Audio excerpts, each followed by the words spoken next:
कबूतरी बोले कबूतर से मुझे लागे है तू बड़ा सुपर से। कबूतरी ही बोले कबूतर से मुझे लागे है तू बड़ा सुपर से। छुए बस चोली लहंगा में न टटोले, छुए बस चोली लहंगा में न टटोले, मजा आवे ना ऊपर से। कबूतरी बोले कबूतर से मुझे लागे है तू बड़ा सुपर से।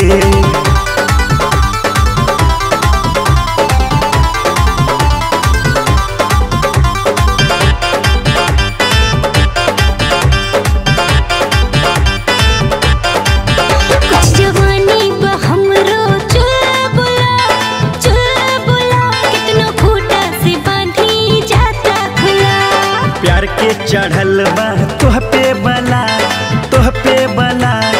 ऐसे न चोलिया रख खुला। छुए बस चोली लहंगा में न टटोले, छुए बस चोली लहंगा में न टटोले, मजा आवे ना ऊपर से। दिल से कहीं लेना ऊपर से मुझे लागे है तू बड़ा सुपर से।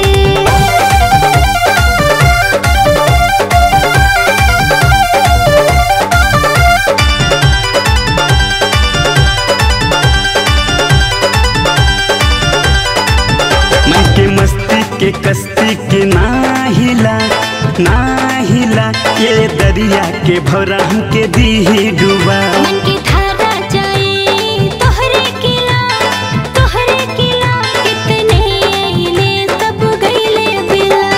छुए बस चोली लहंगा में न टटोले, छुए बस चोली लहंगा में न टटोले, मजा आवे ना ऊपर से। कबूतरी बोले